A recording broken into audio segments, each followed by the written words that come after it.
Hi, and welcome everyone to another episode of Hobo Prepper. I am just doing some rounds around, and I'm testing out this camera and being able to ride and talk and record because I want to be able to show you some of the views. So, I mean, over 70 miles is not going to be ugly freeway. I'm not driving in a car. So I'll get bike trails and I'll get all kinds of other stuff. So this is just my test, and if you want to watch the views and listen to what I have to say, go ahead, stick around. Otherwise, just leave me a comment and let me know what you think about the footage.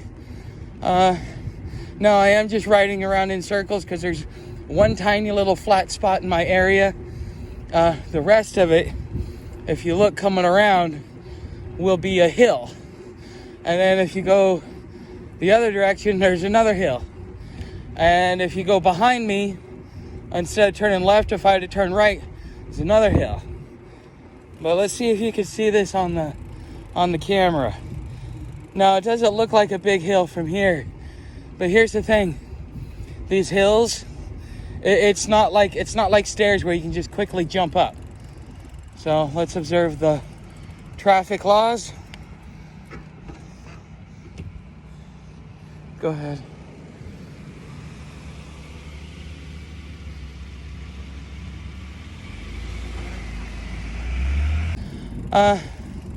One thing that I would like to talk to you about, because here's the thing, what I'm talking about as far as prepping for SHTF, prepping for the inevitable, having to be on the move.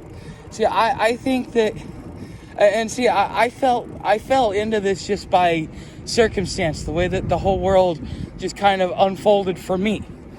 But for the average person, I think what I've experienced for the last 20 years, they will start experiencing here in the next couple of years. Because not only climate migration that you're going to have to worry about, but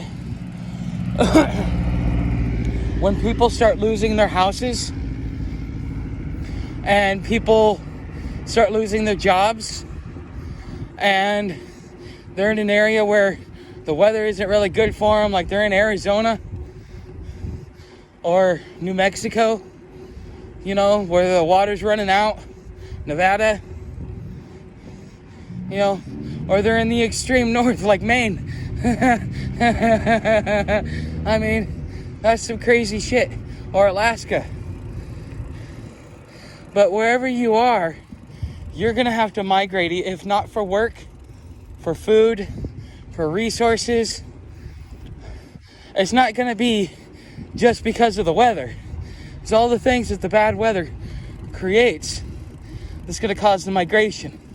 And see, this is why I think everybody's going to end up being a nomad. And what is a nomad? A nomad is a wanderer.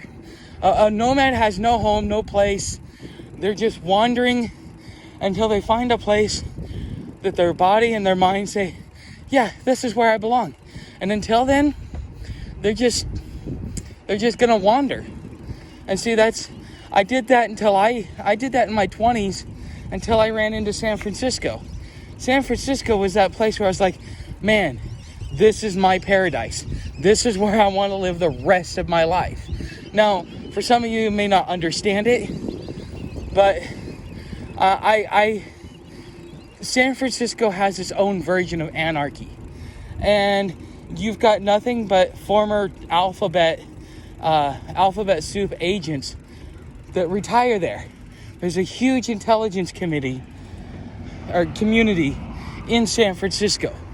And that also plays into how the police deal with people, because they realize that the people that they're dealing with, they were doing it under the radar the whole time.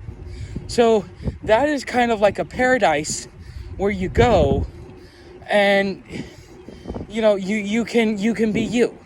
And so many people look down on that because, you know, they want to dictate that they think you should live your life one way or another. But in the reality, you have the choice to choose how you live your life, whether it be good, whether it be bad, whether it be neutral. You have the right, and it is your choice on how to live your life. And that was the great thing about San Francisco. I loved it. It was great. It was fantastic. It was wonderful. I mean, I miss it, but I'll never go back because it'll never be the same.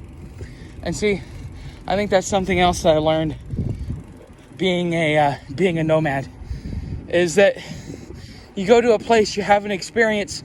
When you're done with the experience, and let's say years later you want to go back and recreate it, it's not going to happen. It's going to be a whole new experience, and because you're in a whole different place in life. But I think that this is going to be the way of the future. Let me know what you think down in the comments. I'm curious to see what you guys think. But anyways, tell me what you think of the footage, and anything else you have to say. Thanks for watching.